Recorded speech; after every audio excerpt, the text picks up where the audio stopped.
Hello guys, പുതിയൊരു വീഡിയോയിലേക്ക് എല്ലാവർക്കും സ്വാഗതം. ഹൈജീൻ ബിഗ് ബോസ് ഹൗസിൽ എപ്പോഴും ഒരു പ്രശ്നമായിട്ട് മാറാറുണ്ട്. ഈ സീസണിൽ തന്നെ ഈ പേഴ്സണൽ ഹൈജീന്റെ പേര് പറഞ്ഞ് പലരും ഏറിപ്പോയിട്ടുണ്ട്. ജിസയിലും അനുമോള്, നമ്മുടെ രേണു സുധി. എന്നാൽ പുതിയൊരു എൻട്രി കൂടി ഈ ഒരു ക്ലബിലോട്ട് വന്നിട്ടുണ്ട്, റന ഫാത്തിമ. കഴിഞ്ഞ ദിവസം പുള്ളിക്കാരത്തിന്റെ ഒരു വീഡിയോ ഉണ്ട്. എന്റെ ദൈവമേ, നമ്മൾ വീട്ടിൽ പോലും ഇമ്മാതിരി തൊട്ടിത്തരം കാണിക്കാറില്ല. നിങ്ങൾ ആ വീഡിയോ ഒന്ന് കാണും.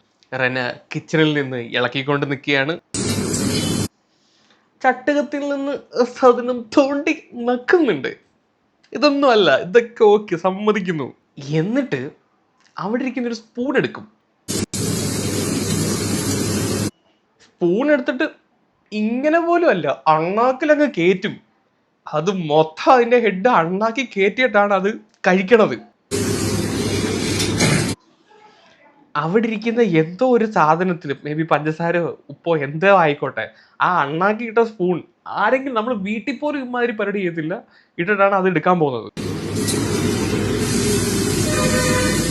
അതിനകത്തുനിന്ന് എന്തോ പഞ്ചസാര എന്തോ എടുത്തിട്ടിട്ട് ആ ഉണ്ടാക്കിക്കൊണ്ടിരിക്കുന്ന എന്താണോ അതിനകത്തോട്ട് ഇടുകയാണ്. നല്ല അടിപൊളി ഹൈജീൻ. റനയുടെ ഉമ്മ ഇപ്പൊ വരും, ഇതൊന്നും വീട്ടിൽ പഠിപ്പിച്ചല്ലെന്നും പറഞ്ഞിട്ട്. എന്നിട്ടും കഴിഞ്ഞില്ല, ബാക്കിയോടെ കാണാം. അത് അതിനകത്തിട്ട് അടിപൊളിയായിട്ട് ഇളക്കുന്നുണ്ട്. എത്ര വൃത്തിയുള്ള കുട്ടിയാണെന്ന് നോക്കണേ. ആദ്യം ചട്ടുകപ്പിയും തൊട്ട് നക്കി, അതും ഓക്കെ. പിന്നെ അവിടെ ഇരിക്കുന്ന സ്പൂൺ എടുത്ത് അണ്ണാക്കി കയറ്റി, അതും ഓക്കെ.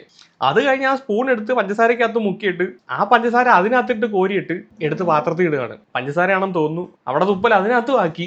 എന്നിട്ട് എന്താണ് ഉണ്ടാക്കിക്കൊണ്ടിരിക്കുന്നത് അതും കുളവാക്കി. ഇവറ്റകൾക്കൊന്നും പേഴ്സണൽ ഹൈജീൻ എന്താണെന്ന് പോലും അറിയില്ല തോന്നുന്നു. ഇങ്ങനൊന്നും ആരും വീട്ടിൽ പോലും ചെയ്യില്ല. ചായ ഉണ്ടാക്കുന്ന സമയത്ത് പഞ്ചസാര കോരുന്ന സ്പൂൺ വെച്ചിട്ട് ആ കപ്പിനകത്ത് ചായ പോലും നമ്മൾ ഇളക്കാറില്ല.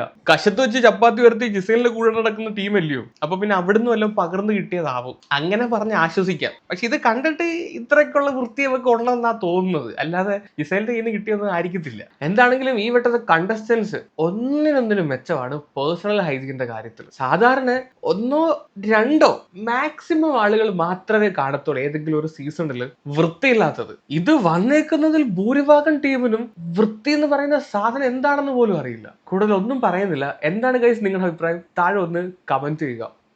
ബൈ.